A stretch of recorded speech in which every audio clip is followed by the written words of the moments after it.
أعوذ بالله من الشيطان الرجيم بسم الله الرحمن الرحيم ومن أظلم ممن منع مساجد الله أن يذكر فيها اسمه وسعى في خرابها أولئك ما كان لهم أن يدخلوها إلا خائفين لهم في الدنيا خزي ولهم في الآخرة عذاب عظيم صدق اللہ العظیم۔ حاضرین و ناظرین، یہ سورہ بقرہ کی آیت نمبر 114 ہے، 114۔ اس آیت کو ایک تاریخی واقعے کی روشنی میں سمجھنے کی ضرورت ہے۔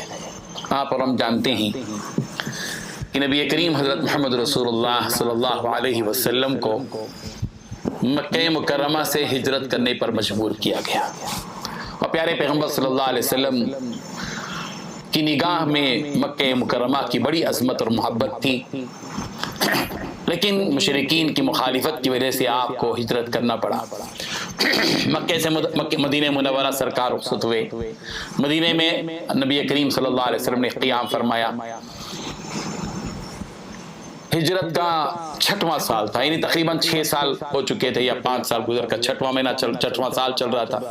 ہجرت کے 6ویں سال نبی کریم حضرت محمد رسول اللہ صلی اللہ علیہ وسلم صحابہ کرام کی ایک جمعیت کو لے کر مکہ کی طرف روانہ ہوئے تاکہ عمرہ ادا کر سکے۔ حدیبیہ کے مقام پر حضور اکرم صلی اللہ علیہ وسلم پہنچے تھے، مکہ سے قریب ایک فاصلے پر حدیبیہ ایک جگہ ہے، اس جگہ پر سرکار دو عالم صلی اللہ علیہ وسلم پہنچے تاکہ عمرہ کریں، اور حدیبیہ تک پہنچے ہی تھے ادھر مشرکین مکہ کو اس بات کا علم ہوا کہ حضور اکرم صلی اللہ علیہ وسلم صحابہ کی جماعت کے ساتھ عمرے کے ارادے سے نکل چکے ہیں۔ ان لوگوں کی یہ انا کا بڑا مسئلہ تھا، ان کے غرور کا مسئلہ تھا۔ کعبۃ اللہ میں اس وقت بت رکھے ہوئے تھے، مشرکین اس کے متولی تھے، اور ان کے پاس متولی ہونے کا مطلب اس کی ظاہری حفاظت تھی۔ حالانکہ مسجد حرام جو بنائی گئی تھی، کعبۃ اللہ جو بنایا گیا تھا، وہ اللہ تعالیٰ کی عبادت کے لیے بنایا گیا تھا، تاکہ اس کے اندر عبادت کی جا سکے، اللہ کی تلاوت کی جا سکے، اس کا طواف کیا جا سکے۔ لیکن مکے کے مشرکین نے اس کو اس کی متولی بن کر، اس کے اوپر ناجائز قابض بن کر انہوں نے کعبۃ اللہ کو روکا تھا، مسجد حرام کو روکا تھا اللہ کی عبادت سے۔ حدیبیہ کے مقام پر جب پہنچے تو مشرکین مکہ وہاں آ گئے اور حضور صلی اللہ علیہ وسلم کو اور صحابہ کرام کو روک دیا کہ اب آگے نہیں بڑھ سکتے، آپ مکے کے اندر داخل نہیں ہو سکتے۔ نبی کریم صلی اللہ علیہ وسلم کی تمنا تھی کہ کعبۃ اللہ کو اپنی آنکھوں سے دیکھیں، مکہ مکرمہ جہاں سرکار پیدا ہوئے وہاں اس جگہ داخل ہوں، مسجد حرام میں پہنچیں، اس کا طواف کریں، لیکن روک دیا گیا۔ ظاہر بات ہے کہ صحابہ کرام بڑے جوش میں تھے۔ بہرحال اللہ تبارک و تعالیٰ کی طرف سے حکم یہی ہوا کہ ایک صلح کر لی جائے، چنانچہ صلح حدیبیہ اس وقت ہوئی۔ اس وقت میں جو مشرکین نے عمل کیا تھا اور مسلمانوں کو مسجد حرام میں طواف کرنے اور عبادت کرنے سے جو روکا تھا، اور مسجد حرام کی کو جو انہوں نے ویران کیا تھا، اللہ تعالیٰ نے اس حقیقت کو یہاں بتایا ہے، اور اس آیت میں اللہ تعالیٰ نے فوراً ہی خوشخبری مسلمانوں کو دی ہے۔ وہ اس کو اس آیت میں سنیے کہ وَمَنْ أَظْلَمُ مِمَّنْ مَنَعَ مَسَاجِدَ اللَّهِ، اس شخص سے بڑھ کر کون ظالم ہو سکتا ہے، اس سے بڑھ کر کون شخص ظالم ہوگا جس نے منع مساجد اللہ، اللہ کی مسجدوں کو روکا، اللہ کی مسجدوں سے روکا کہ ان یذکر فیہا اسمہ، کہ اس میں اللہ کا نام لیا جائے۔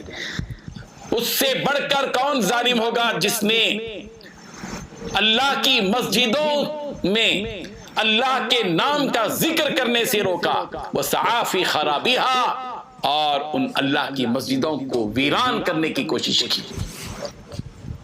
تو یہاں اللہ تبارک و تعالیٰ ایک حقیقت یہ بتانا چاہتے ہیں کہ یہ مکے کے مشرکین سب سے بڑے ظالم ہیں، جنہوں نے مسجد حرام میں اللہ کے بندوں کو عبادت کرنے سے اور اللہ کا نام لینے سے روک دیا۔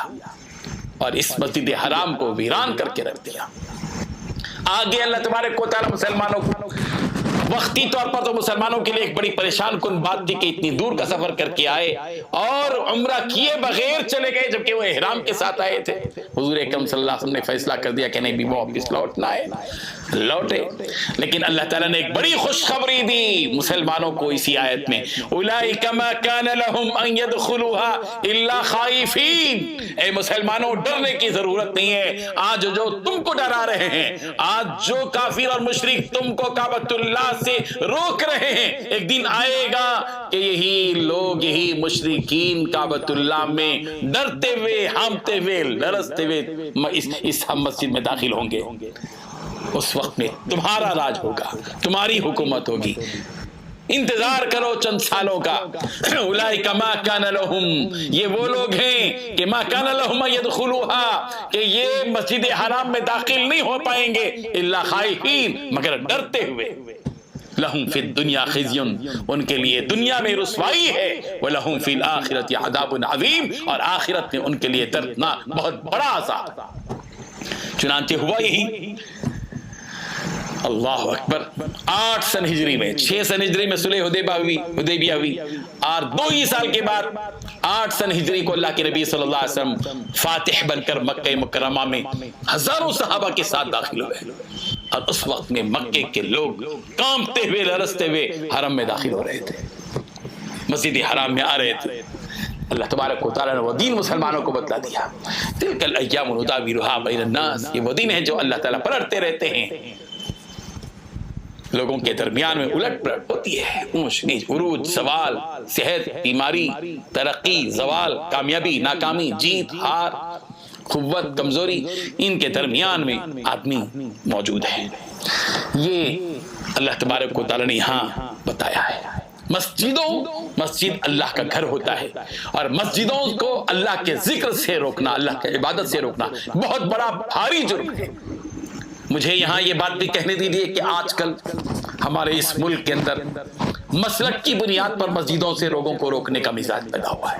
یہ بہت بھیانک چیز ہے، تشویشناک چیز ہے، مسلمانوں کے اتحاد کو پارا پارا کرنے والی چیز ہے کہ مسجدوں کو مسلکوں میں بانٹ کر رکھ دیا گیا، تقسیم کر کے رکھ دیا گیا، اور مسجدوں میں یہ اعلان آویزہ کر دیا گیا کہ فلاں مسلک کے لوگ ہماری مسجد میں آ نہیں سکتے، داخل نہیں ہو سکتے، نماز نہیں پڑھ سکتے، فلاں نہیں کر سکتے۔ یہ بڑی گمبھیر چیز ہے۔ یہ نبی کریم حضرت محمد رسول اللہ صلی اللہ علیہ وسلم کے ماننے والوں کا طریقہ نہیں ہونا چاہیے۔ مسجدوں کو مذہب کی بنیاد پر رکھیے، مسلک کی بنیاد پر بانٹنا یہ مسلمانوں کے لیے یقیناً بڑی تشویش کا بھی باعث ہے، اور بڑے نقصان دہ ہے یہ چیز، اور ہمارے مستقبل کے اعتبار سے، اس ملک کے بیک گراؤنڈ کے اعتبار سے پس منظر میں دیکھا جائے تو بہت خطرناک چیز ہے، جو مسلمانوں کے مغلوب ہونے کی علامت تو ہو سکتی ہے مگر غالب ہونے کی نہیں ہو سکتی ہے۔ اس لیے ضرورت اس بات کی ہے کہ ہم مسجدوں میں ان کو مسلکوں میں بانٹنے سے بچیں، اور یہ دیواریں ختم کریں اور توڑے منہدم کریں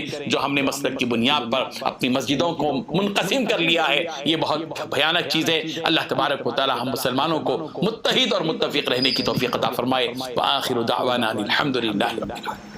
لا إله إلا الله، لا إله